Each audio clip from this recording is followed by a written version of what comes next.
The season 27 coach had high praise for Ethan Eckenrode and Fran Polser during the battle rounds. We've been independently researching and testing products for over 120 years. If you buy through our links, we may earn a commission. Learn more about our review process. The Voice has officially begun the battle rounds portion of competition, and Michael Bublé already has some thoughts about the talent competing this season. Season 27 of the NBC series is airing on Monday nights, and Michael, along with his fellow coaches Adam Levine, Kelsey Ballerini, and John Legend, is busy mentoring his team to success. But he also is on hand to share feedback about competitors not on his team, and that's exactly what he did during a vocal battle between Team Adam's Ethan Eckenrode and Fran Polser on the March 10 episode. The two aspiring musicians were faced with Singing July by Noah Cyrus and Leon Bridges, and their unique take on the track had the coaches in awe of their abilities. Michael, in particular, was stunned by their version of the song, and he had high praise to share about it. None of the electrifying battles that took place between two of the show's most talented competitors stood out more than the one that took place during the 27th season of The Voice, which was loaded with unique events and performances that were truly remarkable. During the process of selecting their teams, the coaches made it abundantly obvious that this season would be extremely challenging in terms of musicianship and artistry. Nevertheless, when it came to the battle rounds, there was one performance that would fascinate both the judges and the crowd. In fact, Michael Bublé would later describe it as his favorite duet of the entire season. The performance was more than just a demonstration of vocal ability. It was also a trip through the range of emotions, a celebration of harmony, and a demonstration of the power of working together. There is a meeting of two worlds among the contestants.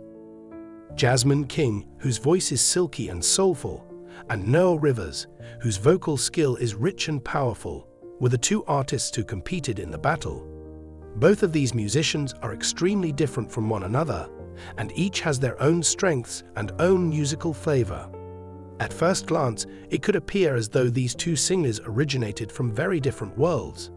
While Jasmine had a foundation in pop and jazz, Noah's expertise was in country and folk music. Jasmine's experience was less diverse. There was an undeniable synergy between them, which made this duet something genuinely remarkable, despite the fact that they were performing music from different genres. Jasmine King had a way of attracting listeners with her airy yet forceful delivery, which was accompanied by her velvety smooth voice tone. The instructors had previously been impressed by her grasp of phrasing, her ability to execute complex melodies with ease, and her distinctive style, which combined parts of pop music with aspects of classic jazz. Noah Rivers, on the other hand, offered an earthy and grounded presence to each and every performance. His rich baritone voice created an emotional connection that was impossible to fail to notice. Through his talent for storytelling, he was able to make even the most basic phrases in a song sound like a profoundly personal insight. The fact that the two were placed together made it very evident that the fight would be unlike anything else that had ever been seen before. Their voices, albeit being distinct from one another, had a natural harmony. However, what truly distinguished this war from others was their capacity to discover areas of agreement and produce a sound that was not limited to any particular genre. This song is an excellent selection. When it was time for the coaches to select the music that would be used in the competition, they were seeking for something that would not only present a challenge to both singers, but also give them the opportunity to highlight their respected skills.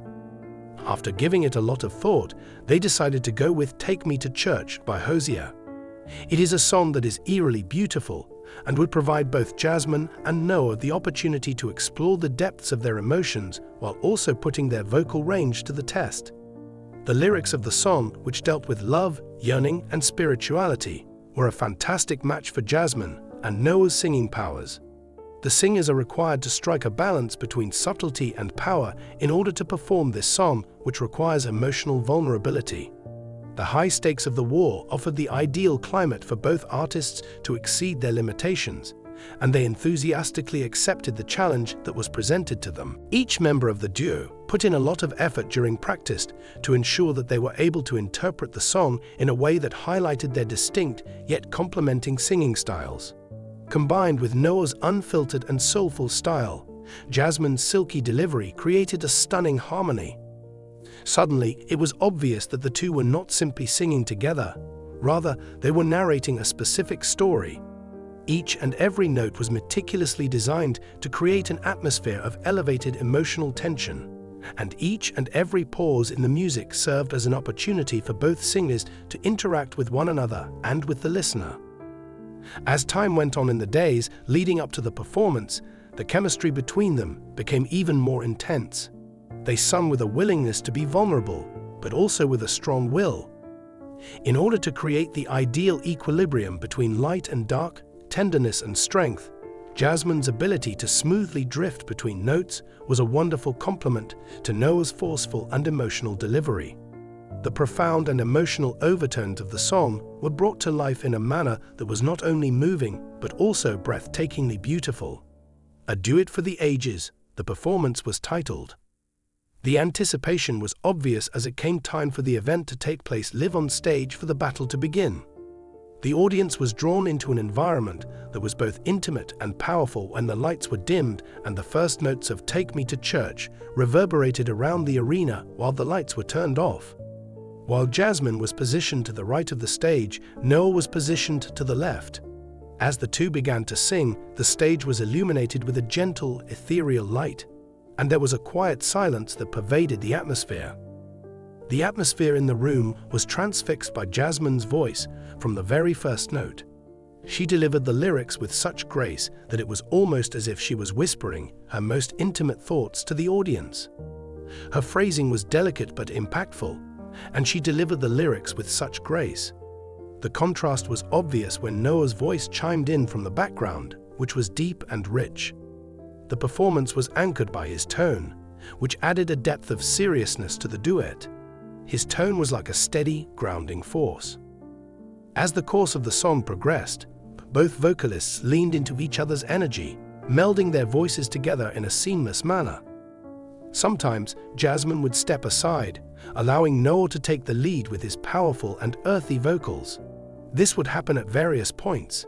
They were able to create a wonderful harmony at other times, weaving their voices together to create a tapestry of sound that appeared to raise the entire room by its very presence. Both the audience and the performers were able to sense the tension and emotion that was building up between them, and it was impossible not to be moved by the unfiltered honesty that they displayed in their performance.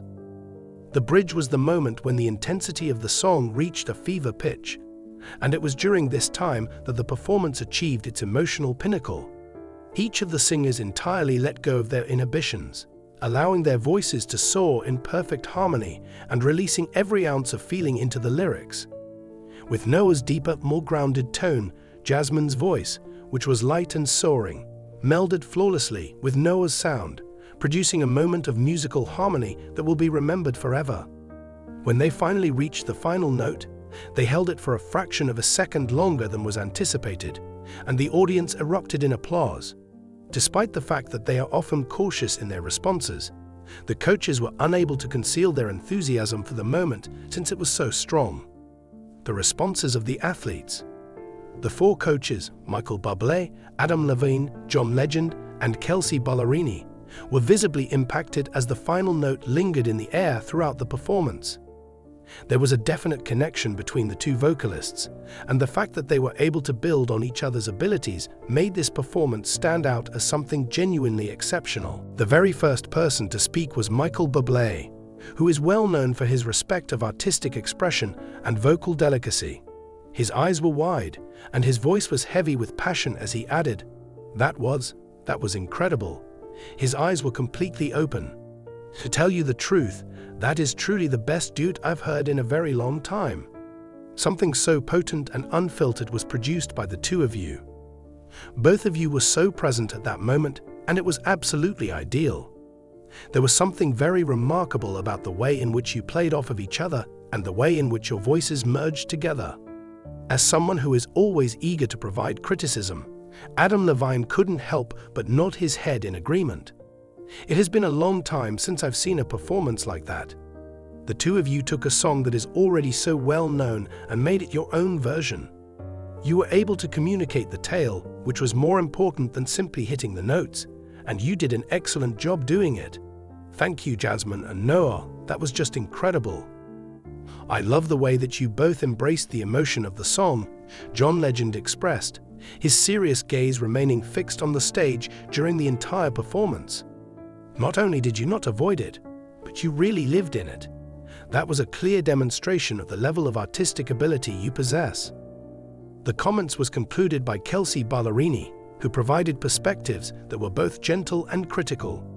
You gave the impression that the music was composed specifically for you. There is no one else who could have succeeded in connecting in the way that you did. Just look at how stunning that was. A momentous occasion in the annals of The Voice's history is the aftermath.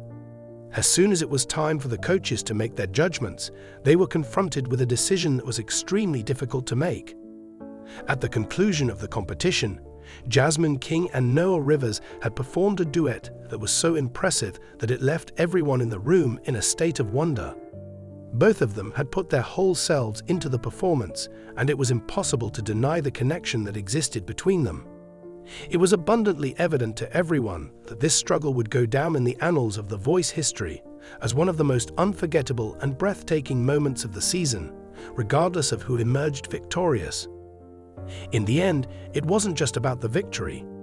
It was about the trip that these two artists had taken together, the magic that they had created on stage, and the unforgettable imprint that they left on everyone who was watching.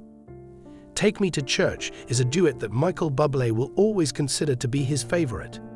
Here's a brilliant example of what happens when two different talents collaborate to create something that is absolutely amazing.